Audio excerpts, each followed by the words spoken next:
get a mic to you. Start with Orange Forest, Daily Herald.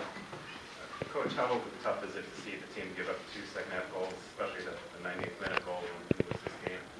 Yes, it's tough. For sure, it was difficult for us to see that after the lead and playing good first half, to see that we lost this game. But there is a long way to go. We have to learn from these games. We have to learn how to play when we have a lead and when we have to also, take advantage of the opportunities that we create, and we have to mature, be more mature. But that's the part of the process and part of the game. I believe we had a great opponent in front. We played tough against them, and also I would like to congratulate to Montreal on a win. They deserve it, absolutely, and all the best. Guillermo? Piatti's goal looked a lot like Kennedy's at the end of the game there. Can you talk a little bit about that winning goal and what kind of happened in the last few minutes there? I think we wanted to win this game. We went to press high and in a counter, especially coming from Piatti. I believe for me it wasn't a surprise. When I saw him coming inside, we prepared. We knew that that's the way how he likes to cut inside and finish, but the shot was perfect. It was executed perfectly, so congratulations.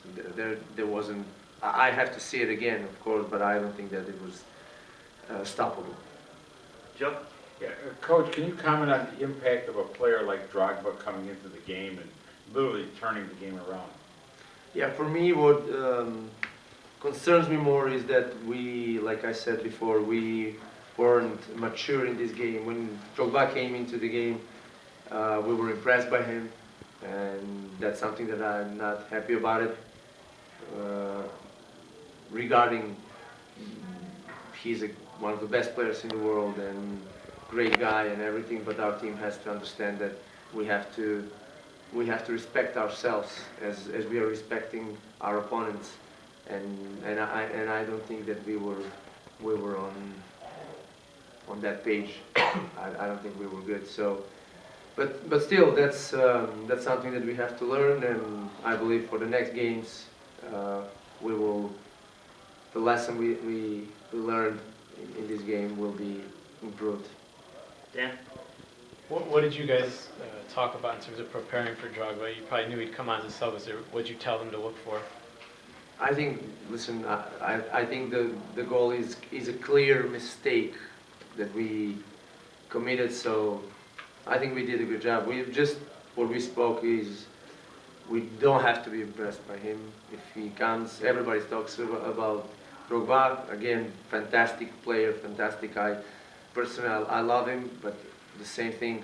I think when you're playing the game, you have to respect yourself and give your best. I'm just thinking that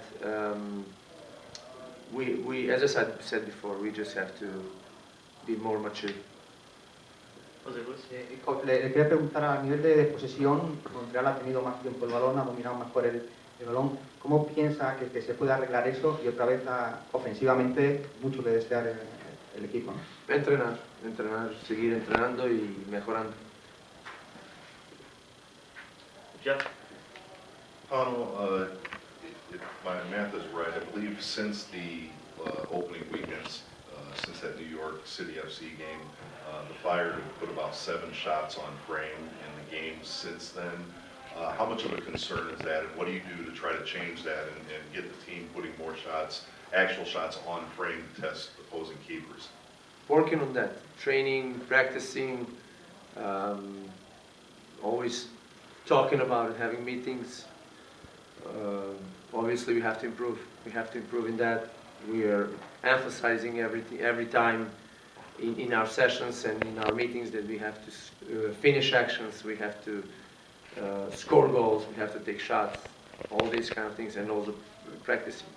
It's something that we have to improve. Guillermo? Montreal had a lot of the ball possession-wise. You'd say been working on that over the last few weeks. made some changes at halftime. Arturo Scout, Holster came in. Hmm.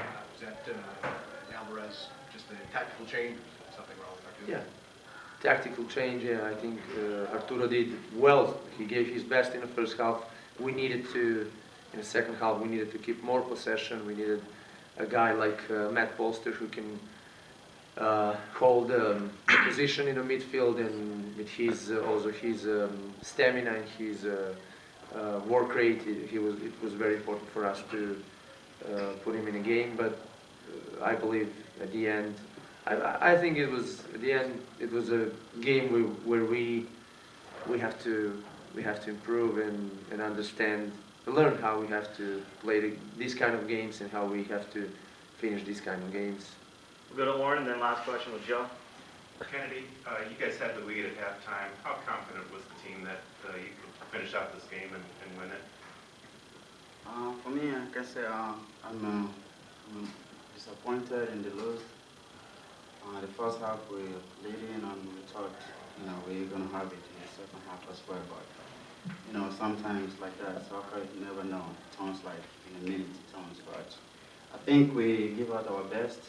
Everybody did well. It's just our mistakes that to take advantage of it. So we just have to heads up and look after the next games. There's a lot of games left. So just have to keep our heads up. Joe? Yeah, Coach, I know this is not your part of the team, but can you comment on the security here where this fan went all the way out onto the field and literally almost was halfway up the aisle before anybody stopped him? Is that a concern? And would you address that issue with the administration here? What was that? Can you explain? A fan. The fan that came in. Came in, and I mean, he got all the way on the field without even being touched. Is this something that you'll discuss with the administration? For sure, there will be. We will talk about it, but I can't tell you anything at this point. I have to see what happened. Really, actually, I wasn't aware. I just saw the guy when I believe when he was already out of the field. But that's concerning. Thanks, everybody.